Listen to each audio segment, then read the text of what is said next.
Listo, muy buenas tardes con todos.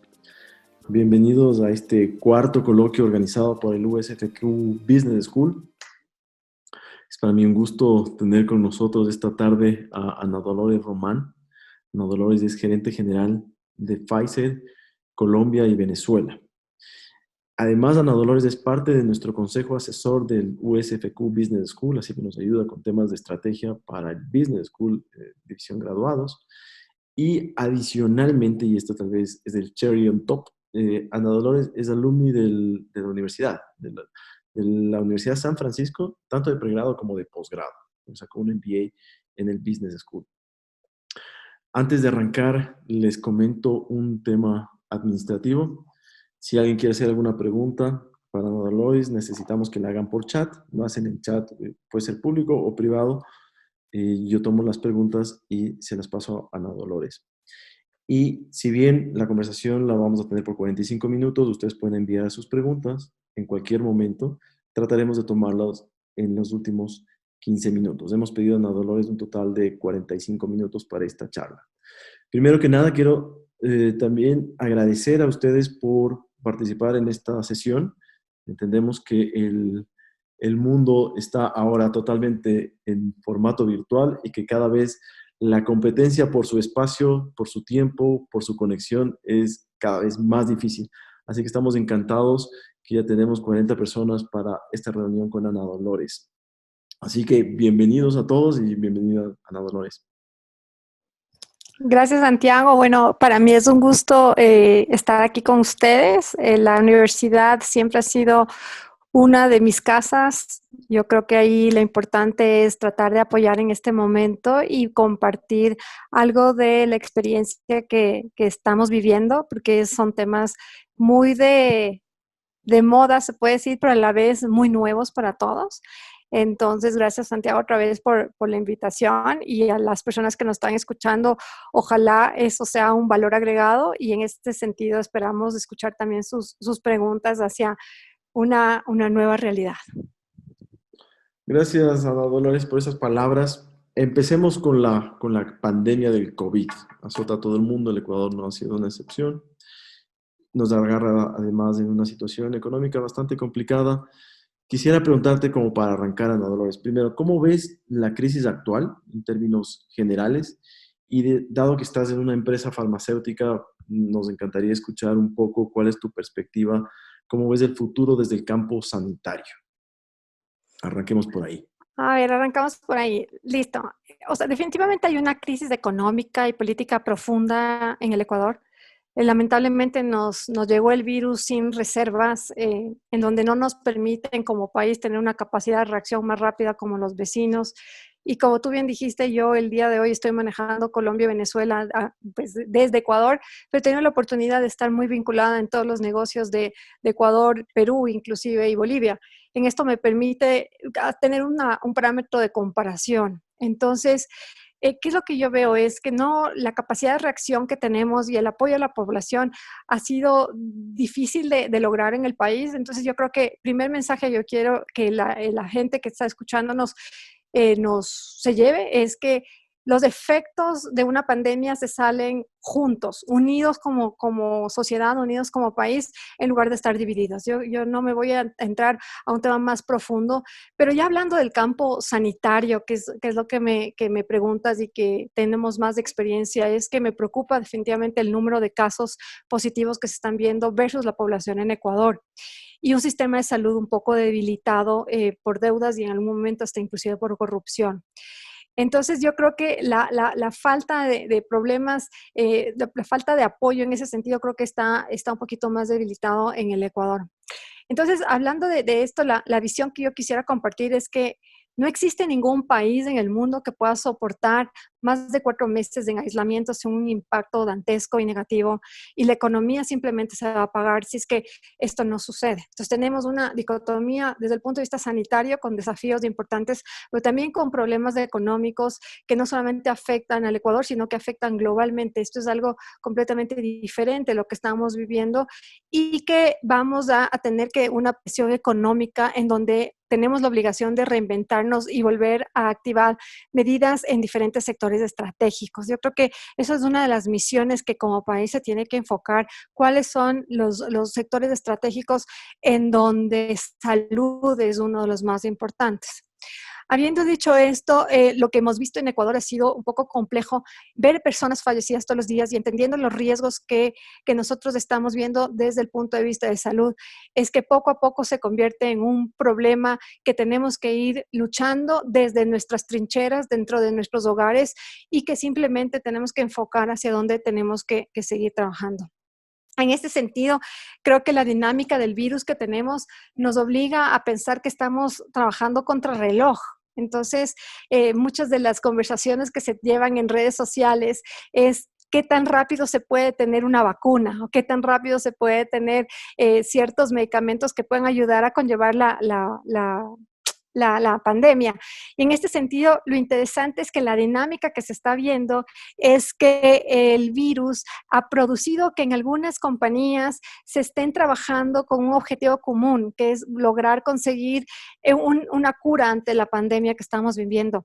Entonces, se está viendo que empresas, gobiernos, agencias regulatorias, academia y científico están uniéndose y trabajando contra reloj, como ya les mencionaba, para ganarle la pandemia. Entonces, en ese proceso de reinvención tenemos que trabajar de una manera colaborativa, sin intereses individuales, sino más bien colectivos, en pro de la humanidad y de la sociedad, porque si no nos unimos, lamentablemente no vamos a llegar a nada. Entonces, la ciencia en este momento tiene un rol fundamental en donde el objetivo es superar enfermedades, crear curas y hasta poderle ganar a la pandemia, que es lo más importante. Esto no va a ser de la noche a la mañana, Santiago. Esto va a ser algo que va a tomar tiempo y es un proceso que va a exigir de todos nosotros para poder dar una reacción más rápido, sobre todo en aquellos países que tienen mayor o menor problema sanitario, porque ese problema sanitario deriva también un problema económico y, posiblemente un sinnúmero de hogares se van a ver afectados. Entonces, ahí es donde vamos a tener una preocupación tal vez a futuro, pero también lo importante es que no hay una respuesta absoluta sobre el manejo de la pandemia desde el punto de vista sanitario, sino que muchas personas están generar alternativas y respuestas hacia un bien común, que es lo que nos va a mover la sostenibilidad de la humanidad a futuro. ¿Aló? Gracias, Ana Dolores. La gente habla de términos de normalidad. O sea, creo que no he escuchado de una persona que no hable acerca del momento y habla con muchas ansias respecto al momento en que podamos salir nuevamente a las calles y a retomar nuestra vida normal, y el normal lo pongo entre comillas. Pero esta normalidad a la que nos tendremos que acostumbrar en el futuro no es la misma normalidad con la que vivíamos antes. ¿Cómo imaginas tú el futuro? ¿Cuál será esa nueva normalidad?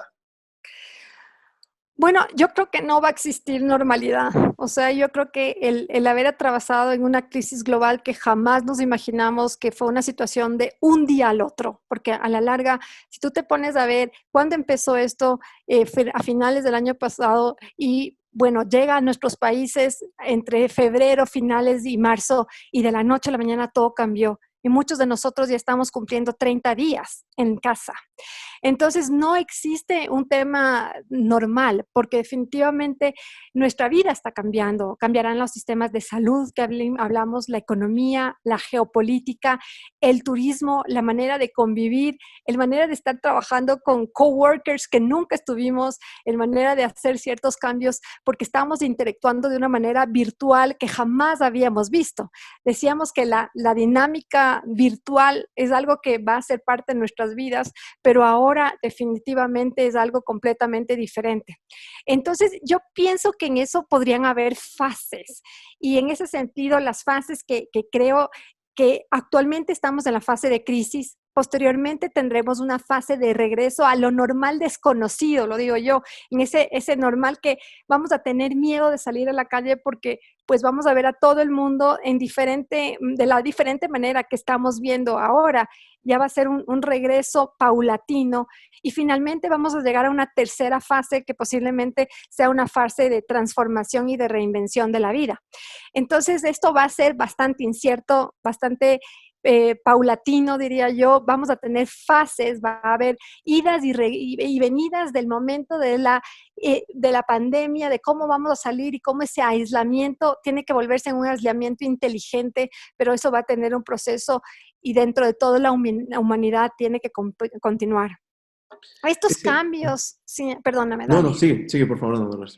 No, estos cambios digo que nos ha tocado en este momento obligatoriamente quedarnos, pero nos ha tocado adaptarnos, ¿no? Entonces, lo que te decía, por ejemplo, todos los que tenemos hijos chiquitos, estamos viendo que la educación en línea cambió de la noche a la mañana. Recibimos a los niños en casa con un nuevo método de aprendizaje digital donde los padres no somos maestros y nos tocó aprender a ser profesores y aprender a cambiar abruptamente de cómo utilizar la atención de un niño frente a una computadora y no frente a una persona que es familiar como su profesor. Entonces, este es un tema, por ejemplo, te doy este ejemplo que vale la pena que podamos seguir discutiendo porque tú estás en educación y es interesante, ¿no? Sí, el tema tal vez es cuándo se da esa normalidad, porque mucha gente cree que el día que abran las calles y que podamos salir es el momento en que regresamos a la normalidad. Y tal vez uno debería pensar que la normalidad se tendrá o se alcanzará el momento en que una vacuna efectivamente esté vigente, se haya desarrollado y se haya podido distribuir a nivel mundial, asumiendo que en Ecuador, al igual que en los demás países, tendríamos algún tipo de acceso. Tal vez de ese periodo, no sé qué has escuchado tú, porque yo he escuchado, hoy tuvimos una conferencia, se hablaba de esa normalidad, en el caso del Ecuador podría ser diciembre del 2022 a junio del 2024, en ese periodo de tiempo. No sé qué has escuchado tú.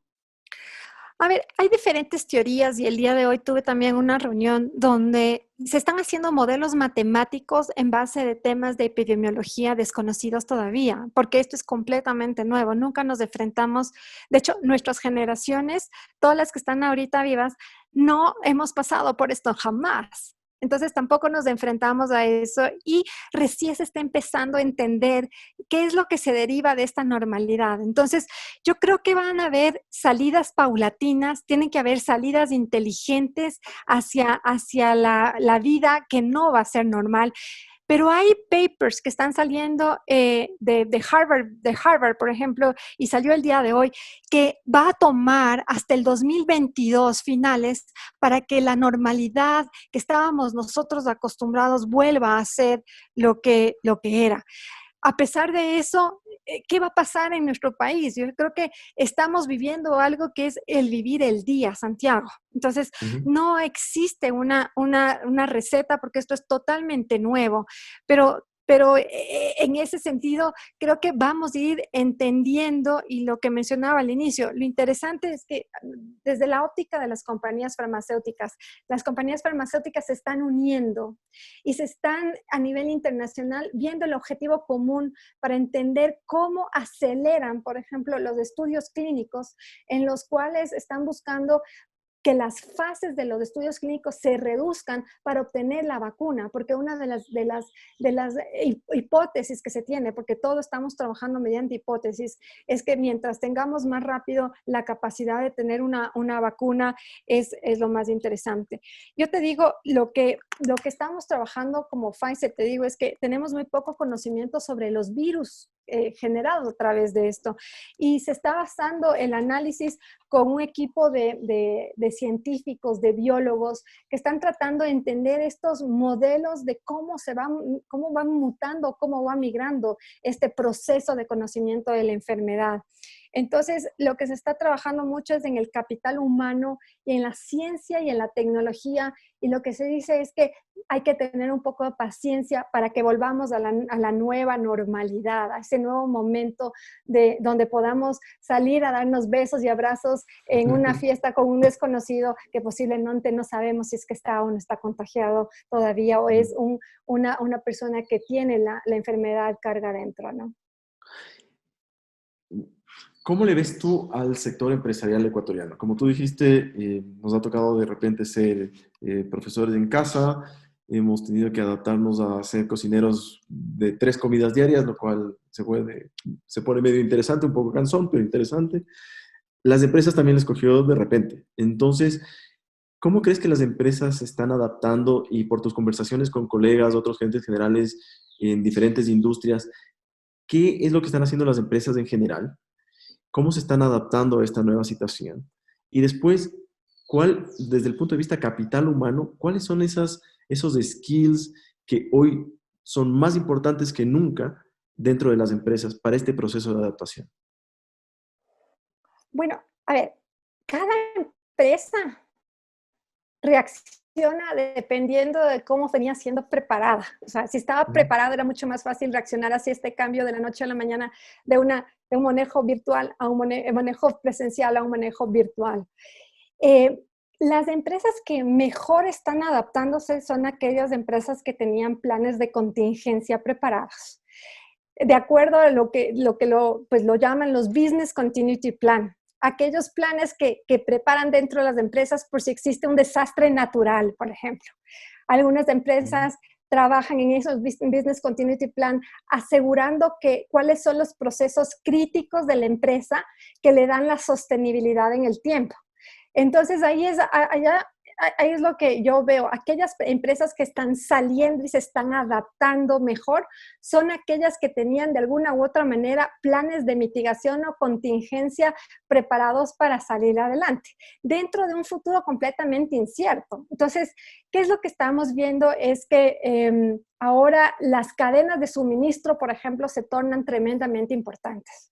Entonces, dependiendo del sector. Entonces, aquí no hay un one size fits all. Depende de cada sector. Por ejemplo, el sector alimenticio tiene un punto de vista si es que es un sector que provee alimentos o un sector que distribuye exclusivamente o es un sector de manufactura.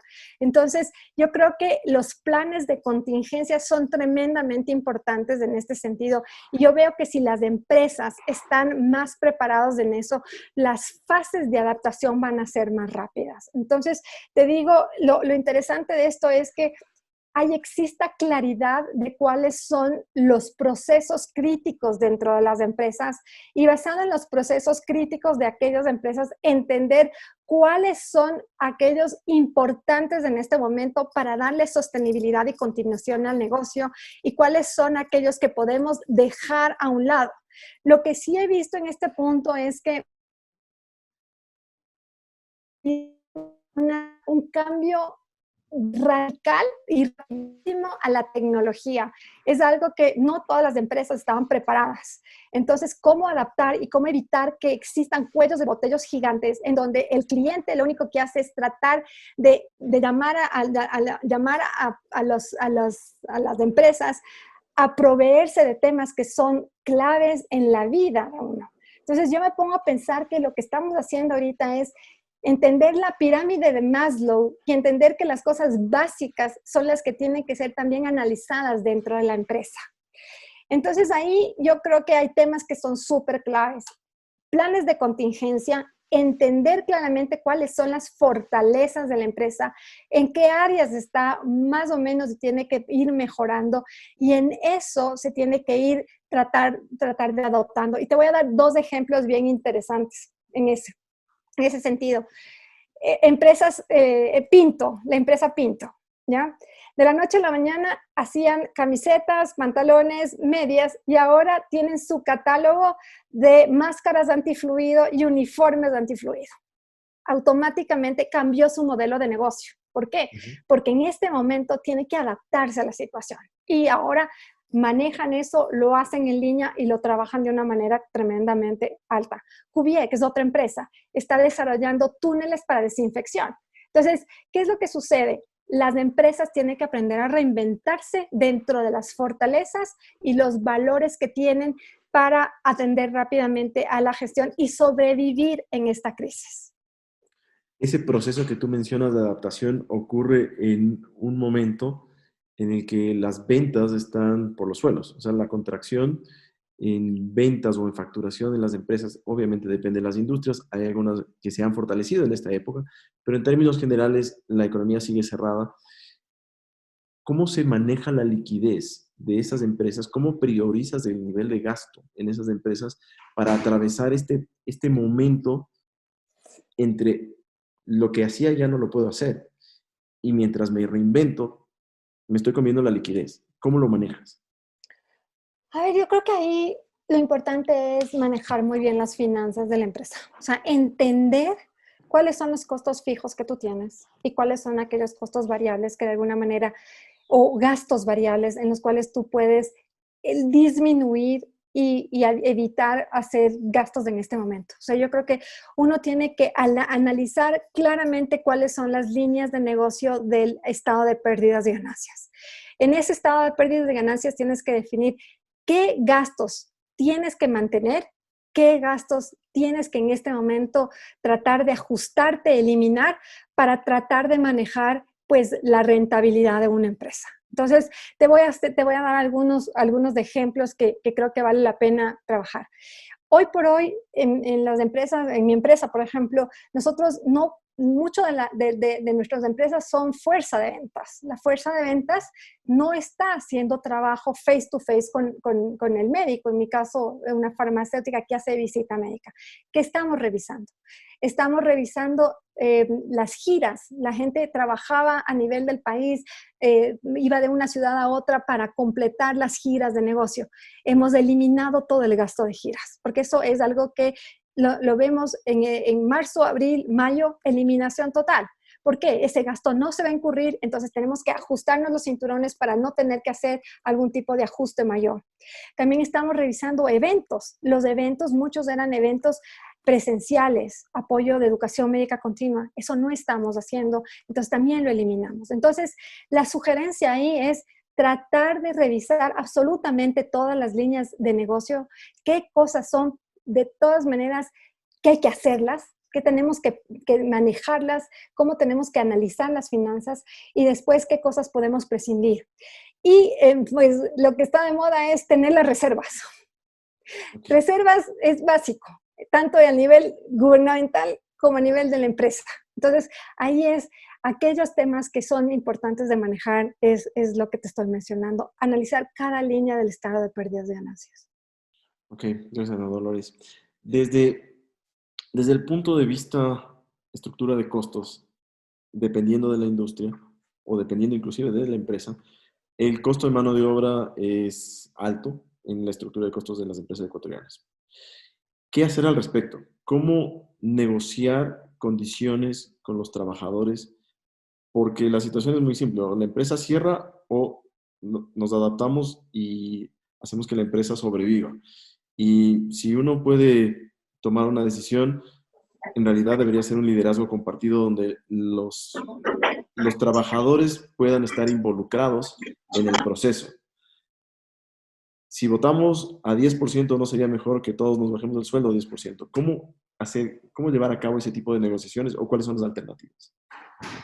A ver, ese es el punto más difícil que uno tiene que topar en esto. Entonces, como te digo, primero busquemos todos los gastos, toda la inversión que puede ser eliminada en este momento para que lo último que tú topes sea lo que es el músculo comercial que tú tienes en una empresa o el músculo administrativo que tú tienes en una empresa. ¿Ya? Entonces hay que ser tremendamente críticos en ese sentido y ver, ok, listo, ¿qué roles y qué responsabilidades tengo yo que cubrir en este momento y qué otras acciones tengo que replantearme? Entonces, es difícil, o sea, empezar a pensar que este es un momento en el cual para subsistir tú tienes que manejar empleos y esos empleos de por medio son cabezas de familia y esa cabeza de familia le va a dar la sostenibilidad a sus propios hijos, es tremendamente difícil. Entonces, mi sugerencia es primero ser muy analíticos en qué cosas puedes cambiar y al final topar estos temas que son más complicados. Y cuando te toca topar los temas, yo empezaría por dos cosas. La primera es revisar el estatus de vacaciones. Ver cómo estamos. Vacaciones son un tema que se puede revisar. Hay gente que lamentablemente pues tiene un nivel de vacaciones acumulado 1 o 2 años. Creo que esos son los temas que uno puede sentarse si es que haces un parámetro de porcentaje de días de vacaciones que tienen las personas, tal vez sentarse y hablar. Creo que son los temas que tú puedes sentarte y hablar, porque otra cosa es sentarte y hablar de un sueldo. es mucho más difícil. Entonces, si tú hablas y ves los parámetros que compone un salario, los salarios tienen ciertos componentes. Una recomendación sería, oye, ¿cómo estamos en el tema de vacaciones? Eso tienen que hacerlo casa adentro y después sentarte con el empleado si es que ves casos que superan un límite que no es el adecuado ni es el saludable en la compañía.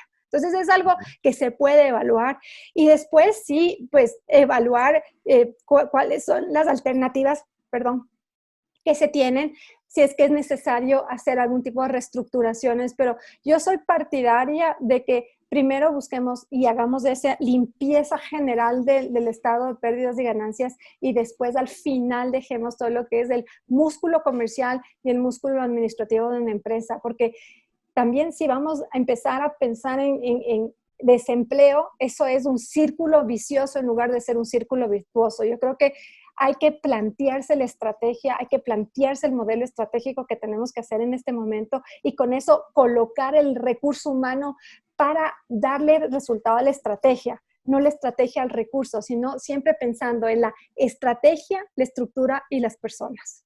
Ok. No, gracias, Dolores. Yo creo que por ahí va el asunto. Cuando pensamos en la estructura de costos, en realidad las empresas hoy están tratando de reducir costos lo más posible y cuando terminen ese proceso tienen que hacerlo otra vez porque seguramente el mercado se nos va a achicar aún más, pero va a haber un punto en el que la reducción de costos ya no va más y un componente de los costos, y en realidad debería llamársele de la inversión, es en tecnología. ¿Cómo se prioriza de aquí hacia adelante la inversión en tecnología? ¿Para qué destinos? Obviamente depende de cada empresa y depende de cada industria, pero en términos generales, ¿cómo incorporamos tecnología de aquí hacia adelante para bajar nuestra estructura de costos? Los que no lo han hecho hasta el momento la tienen más difícil, pero tienen una base mucho más baja de donde empezar. Para alguien que ya tiene una inversión en tecnología, ¿cómo prioriza de aquí hacia adelante?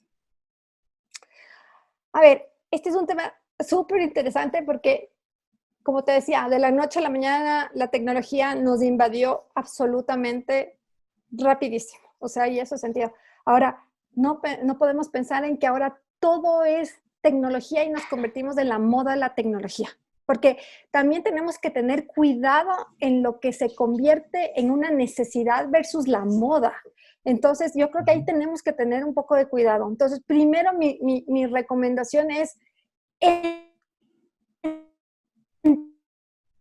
como te digo, o sea, yo en mi compañía, cualquiera que sea el sector, ¿cuál es mi estrategia? ¿Cuál es el valor agregado que yo voy a generar para diferenciarme versus X competencia, por decirte, o para agregar un valor al mercado? Entonces, cuando ya tengo mi estrategia adaptada a esta necesidad nueva, ahí veo cómo entra la tecnología a ayudarme. Entonces, por eso digo, primero estrategia, después estructura, después lo que es personas o recursos. Yo hiciera un análisis muy fuerte de qué es lo que estoy ofreciendo en este momento a mi cliente a raíz de esta nueva situación que estoy viviendo y con esta nueva realidad, cómo la tecnología se adapta. Entonces, ahí lo interesante es ver qué es lo que yo quiero tener de la tecnología. ¿La tecnología va a estar a mi servicio o a servicio de quién? Por eso es muy interesante que de la noche a mañana la adaptación tecnológica sea para simplificar los procesos. Yo empezaría con ese sentido. Utilizaría la adaptación para, primero, conectarme con el cliente y segundo, para hacer más eficientes mis procesos.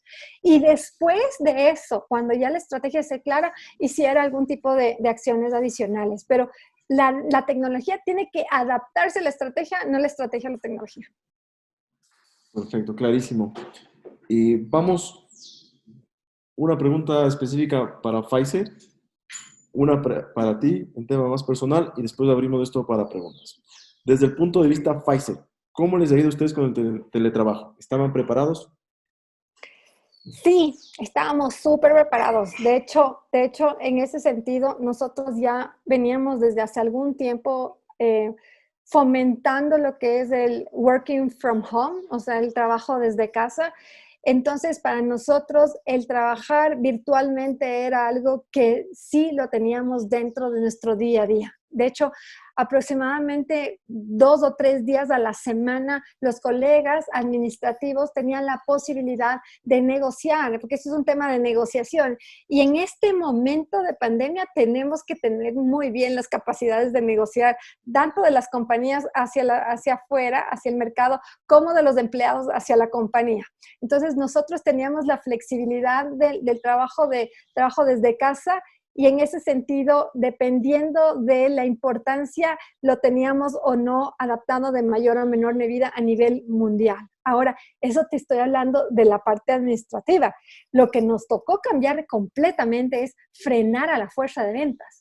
Nuestra fuerza de ventas, 100% de la fuerza de ventas está trabajando desde casa también. Entonces, eso es otra historia.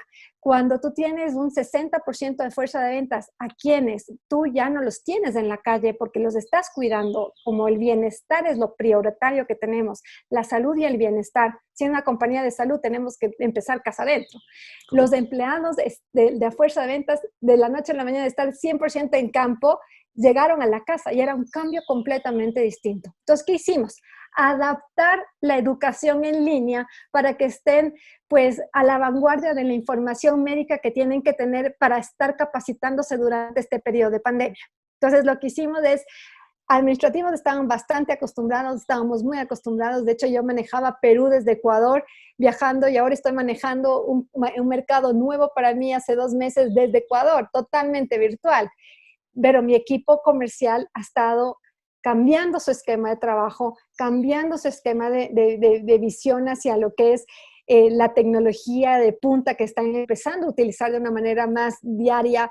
Y en ese sentido sí, estábamos preparados, pero nos cambió también porque paramos al 100% de personas y no les tenemos a nadie en el campo cuidándoles a todos ante la pandemia también. Y adaptándose a la nueva realidad. Sí, sí, sí. Vamos a la personal, Ana Dolores. A ti como persona, ¿cómo te ha ido en el proceso de adaptación y qué es lo que más extrañas? A ver, primero, el periodo de adaptación, yo hoy día tuve la oportunidad de escuchar también un webinar interesante donde hablaban de algunos temas y en mi caso estoy manteniendo la rutina. O sea, me estoy levantando todos los días a la misma hora, me arreglo para ir a mi oficina virtual que está adaptada en la sala de la casa porque con mis hijos, con mi marido, tenemos que el uno está en el escritorio, el otro está en la cocina, el otro está en el cuarto y el otro está entonces nos hemos adaptado un poco en ese momento. Entonces, lo que estoy haciendo es levantarme, de hecho estoy trabajando más, yo creo que el nivel de exigencia de mantener el negocio business as usual, que no es business as usual, pero asegurar que la parte estratégica no te quite con la parte de la crisis. Lo que estamos haciendo es tratar de hacer rutinas. Y otra cosa que sí estamos haciendo es en la compañía, y eso lo digo a título personal porque nos dimos cuenta que estábamos un poco saturados, fue bloquear definitivamente horas. Entonces, la hora del almuerzo está bloqueada. Entonces, si tenemos espacio para unirnos como familia y almorzar y hacer la comida rápidamente, lo tenemos bloqueado. Entonces, lo que estamos haciendo es revisar muy bien la agenda, organizar las nuevas tareas que tenemos en el hogar, porque no son solamente tareas de la oficina, son tareas domésticas, son hijos pequeños los que tengo. Entonces, con mi esposo nos hemos dedicado a ver qué haces tú, qué hago yo entre las tareas domésticas y educativas. Y por otro lado, también ha sido una experiencia familiar interesante porque nos ha fortalecido como núcleo familiar a los 4 en cosas chiquitas como disfrutar de un almuerzo, disfrutar de una cena, todos juntos, compartiendo cómo les va y tratar de ver el día a día. Y como te conté, yo tengo un trabajo con un equipo totalmente nuevo. Entonces, hemos usado la virtualidad con mi equipo, pero también estamos haciendo espacios para que no solamente veamos temas de trabajo ni de la parte solamente laboral, sino la parte personal de cada uno. Entonces, a nivel de la casa estamos desarrollando las rutinas y a nivel laboral lo que estamos haciendo también es conocernos más como personas y cuál es el fondo de esto, qué es lo que nos ayuda a reflexionar sobre sistemas mucho más mucho más empático, ser más colaborador, tener una visión mucho más de sostenibilidad en el tiempo para beneficio de todos. ¿Qué es lo que más extraño? Mis papás y mi hermana y mis sobrinos. O sea, me muero de ganas de irles El y verles, de abrazo, sí. abrazarles. Y la verdad, hacemos FaceTime, hacemos Zoom, hacemos lo que sea para vernos. Pero sí, lo que más extraño muchísimo es eso, el tener a mis papás y a mi familia cerca. Gracias, Ana Dolores. Me ha encantado esta conversación. Vamos a unas preguntas. A ver, tengo Vamos. una, no te digo de Vale. quién, pero es un gerente de operaciones de una cadena farmacéutica y te pregunta cómo visualizas el futuro de esta industria en un entorno post pandemia, donde vamos a tener una contracción económica en Ecuador y que eso hará que los consumidores busquen alternativas en medicinas de bajo costo. A ver, es una súper interesante esta, estamos tú me preguntas, estábamos hablando algún día, es el tema del VUCA. Estamos en el Ujú, VUCA claro, World, que es así es. lo que estamos en un entorno volátil, un entorno complejo, un entorno ambiguo y un entorno incierto. Entonces, efectivamente, ¿qué va a pasar? O sea, la gente va a buscar la economía, porque tenemos que tener un plan de crisis, no en las empresas, sino en las casas. Entonces, también tenemos que tener planes de contingencia y planes de mitigación en la empresa y en las casas. Entonces, yo creo que ahí va a pesar qué es lo que cada persona necesita. Yo, desde mi óptica, pues tengo que defender a capa y espada lo que creo firmemente que es asegurar la calidad de los productos por los cuales pues, me siento inspirada y me siento agradecida, porque sé que gracias a la investigación y desarrollo es lo que tal vez en algún momento nos va a salvar de la pandemia. Entonces, efectivamente hay que tener un balance y lo que yo siempre digo, nosotros y mi persona no está en contra de productos de bajo precio, lo que estoy en contra son productos de baja calidad. Entonces, Correcto. creo que en ese sentido, y nosotros avalamos y hemos tenido épocas y hemos tenido momentos y tenemos productos donde tenemos genéricos. Genéricos. Y estoy Ujú. a favor de los genéricos. Estoy a favor de los genéricos de calidad que te ayuden a que sean una cura, una mejora de la enfermedad. Pero la verdad, si es que esos genéricos no son de calidad y a la larga buscaste el corto plazo por una reducción de precio y en el mediano plazo eso te produce mayor nivel o mayor carga de enfermedad, yo balancearía. Yo creo que a veces me pongo a pensar, mucha gente se gasta, digámosle, un valor alto en una botella de vino, pero no se gasta en un medicamento de calidad. Entonces, siempre hay que pensar en efectivamente la situación económica del país va a cambiar. Ecuador es uno de los países que lamentablemente va a sufrir mucho más la situación económica.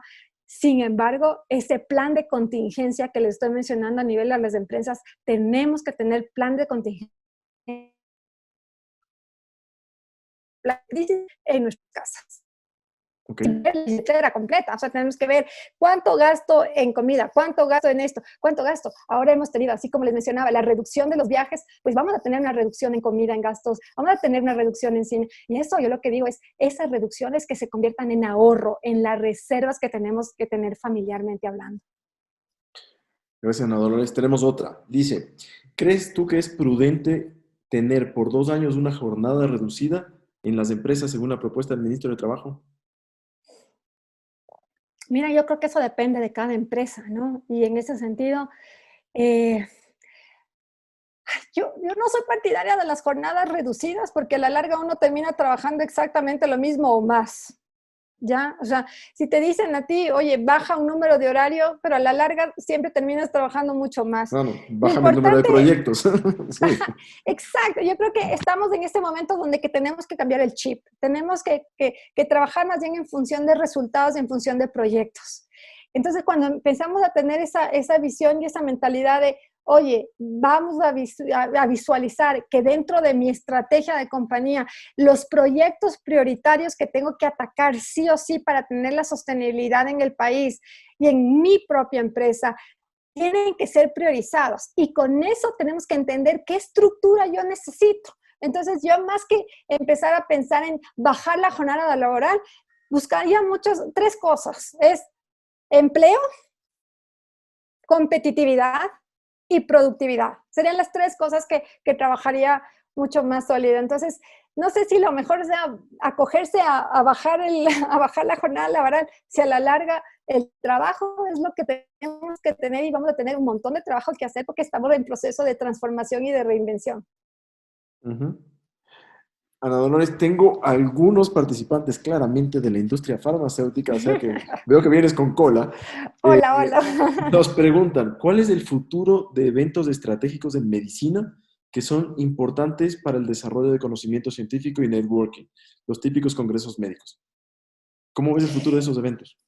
Sabes que yo creo que muchos de estos va a cambiar, o sea, yo creo que va a cambiar. De hecho, yo no sé, uno de los congresos más interesantes que habían en este periodo de tiempo eran un congreso, si no me equivoco, de infectología. Imagínate congreso de infectología en este momento, qué importante. Pero obviamente si este congreso era un congreso global de infectología, no se daba. Obviamente los infectólogos tienen que estar en el campo, pues tienen que estar en la acción, en el momento, en las terapias intensivas. ¿Qué hizo ese congreso de infectología? El congreso de infectología cambió toda la metodología de un congreso vivencial, el face-to-face, a un congreso virtual 100%. Entonces, vamos a empezar a ver cómo va a migrar el desarrollar este tipo de congresos, más bien presenciales, a congresos virtuales.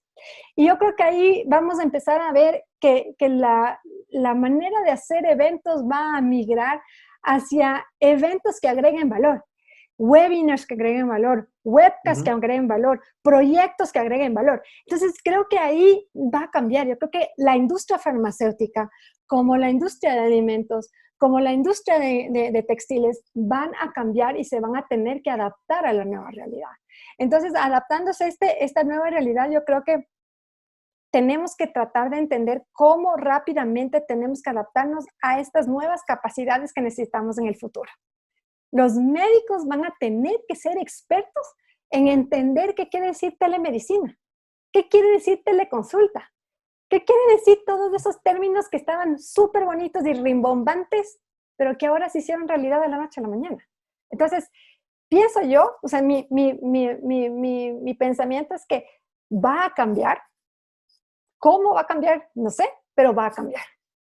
Sí, y sabes que yo creo que eso se está dando también para otros eventos. Fíjate que esta semana tienes las reuniones del Fondo Monetario y conferencias que de otra forma se daban de forma presencial, hoy se hacen por Zoom y los ahorros para las empresas también son importantes. Obviamente, no estoy descartando la importancia del networking, el face to face, no se puede negar eso, pero en este tiempo de reinvención, esas son las cosas a las que tenemos que mover. A Exacto. ver, tengo una pregunta.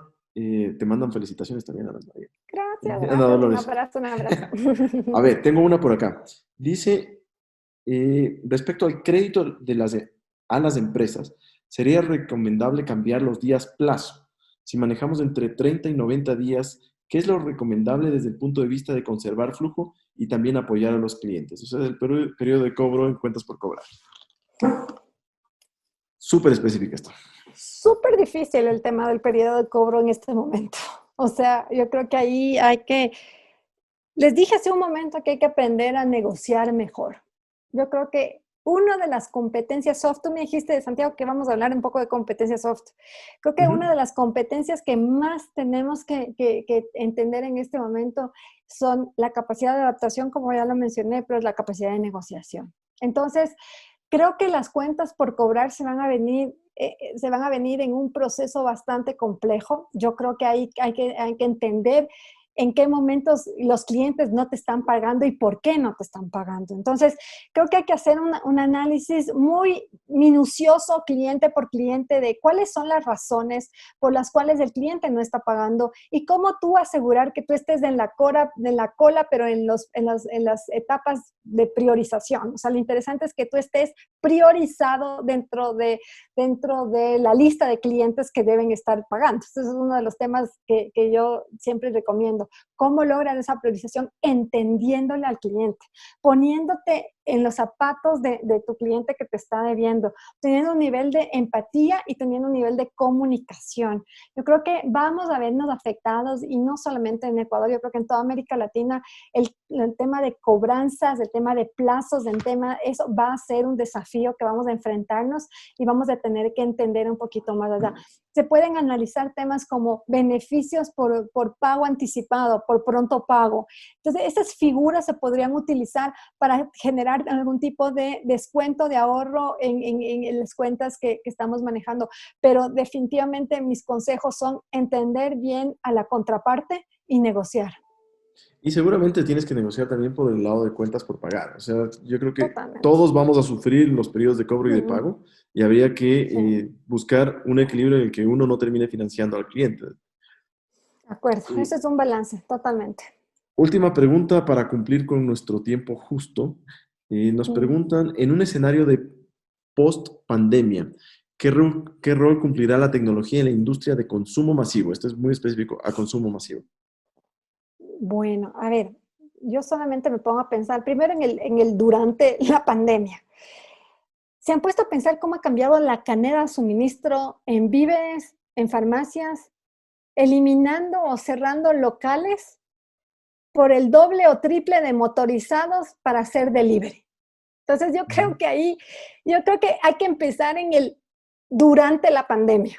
Entonces yo creo que el durante la pandemia tenemos que replantear, y creo que he sido repetitiva en el replantear esto. Sin embargo, lo que yo creo en el sentido de post pandemia en consumo masivo es entender qué es lo que necesita el cliente. Creo que el punto focal no es vender productos en este momento. No tenemos que vender productos.